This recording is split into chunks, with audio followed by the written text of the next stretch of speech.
Namaskaram. Today I'm making this video.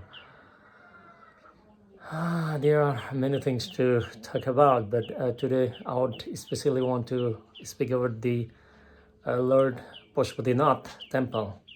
I'll not go into the history. I'll not go into how the temple came into being. You can find that in the Google. It's just a typo away or something. I've been to Pashupatinath temple personally. If you ask me, I've been many times.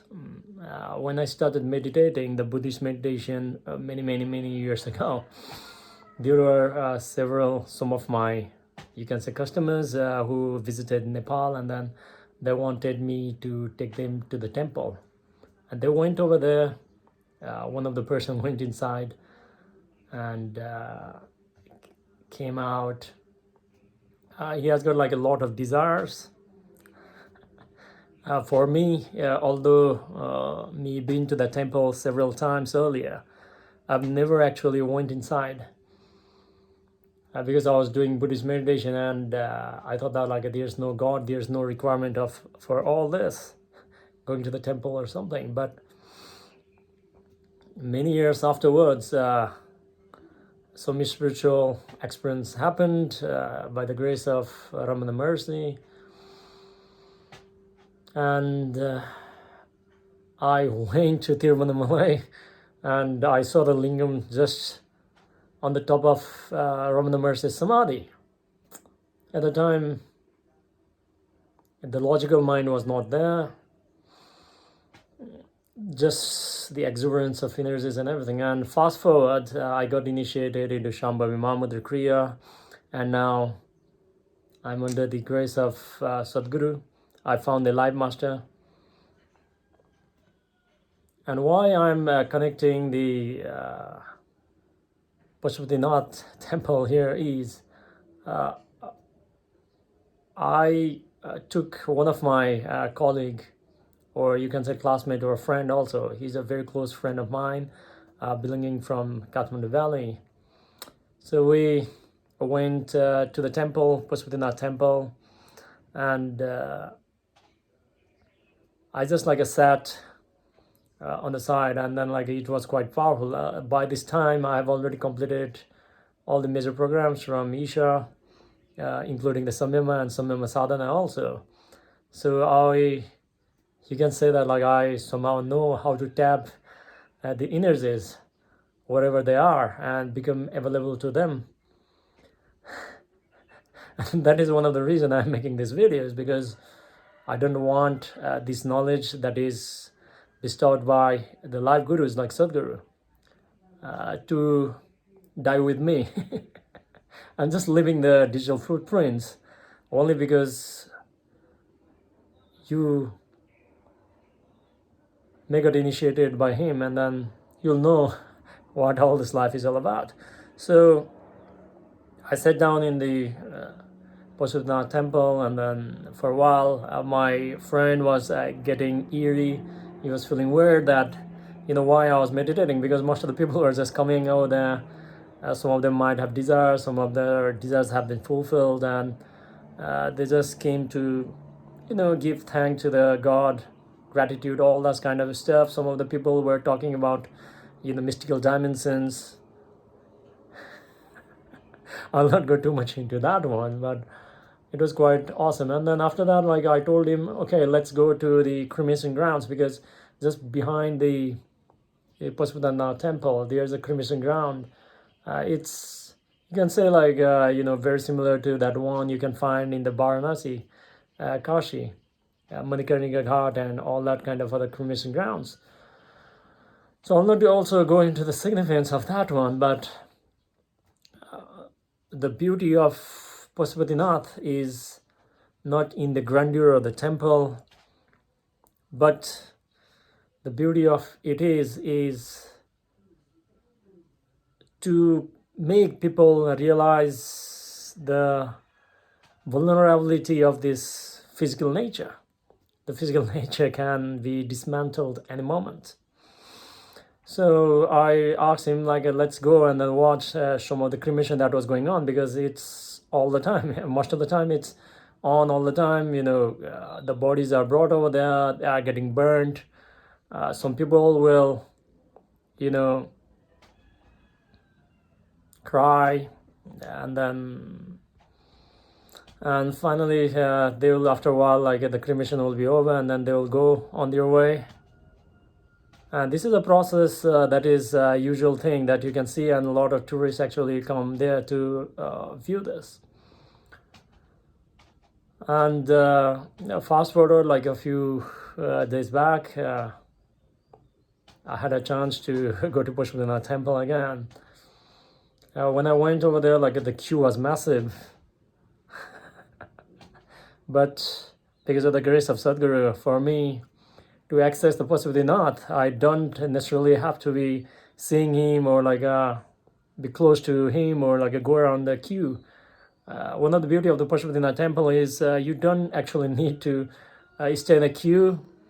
If you don't need to go inside the temple to the sanctum sanctorum, where the deity or the lingam is. And I'll not also go into the design and how it is made and everything. You can find a lot of resources on that one. So I did the parikrama over there. There was one lady on the top. She was sitting over there, meditating or doing her process. I do not know whether she was Isha meditated or not. But as I move around, and then like I gave certain period of time, and then I just sat, I think, on the southern gate, I believe, southern door, which was closed on that day. The doors are opened on a specific occasion. All 4 doors are open. So one of the door on the side where there was no cloud, and then I just, tapped onto the energy. So if you have a powerful light master, and then you have access to certain kind of processes, and if you are living that day by day, you can easily tap into those energies, and it's not necessary for you to, have the visual contact or physical presence over there. And it's like very lively, it's very powerful, and it's not a coincidence that in Nepal also, like many, again, I'm a little bit digging of the histories, but there have been like several civilization, different dynasties of kings and different rulers, but the Pashupatinath temple is just standing over there. The kings might have came, they might have erased the names of the previous kings and then replaced them or modified or something, but the sense of what Pashupatinath is alive is it's extraordinary. Anyone who is a seeker, they should experience this. It's like quite lively and everything. And the beauty part is, like I said, the cremation ground is the most significant thing, because divinity is something you need to do certain kind of sadhana, you need to have certain kind of receptivity to experience that. But the cremation grounds are very tangible reality. It's very tangible reality that it can happen to you also any moment. And the funniest part is, again, it's the perception of the people, but people cry when they see the corpse of the people they loved and everything. That's completely natural, the human nature. But you can say that on the other bank the cremation is happening, and some people are crying, they cannot control themselves, and at the same time the other in the other bank, some people had brought the ashes, and there were actually like 2 bags of ashes of the deceased person. So unfortunately, in some cases, like let's say some people have actually passed away far away, maybe outside the city, like very far away from the Pashupatinath. So their desire is just to bring it and then let it float on the Bhagmati river, which is the holiest river next to the Pashupatinath temple. The condition of the river is very bad at the moment. People have lost the sensitivity of the nature. That's why the safe soil program is also going on. Sadhguru is heading the movement, and we're trying to make it success by all our means. possible. So coming back to the context, two people on this side, they had two plastic bags of ashes, and then just like they were just like submerging into the river, and we're just witnessing that.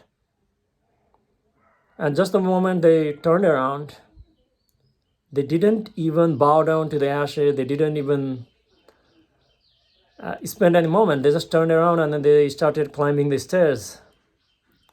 And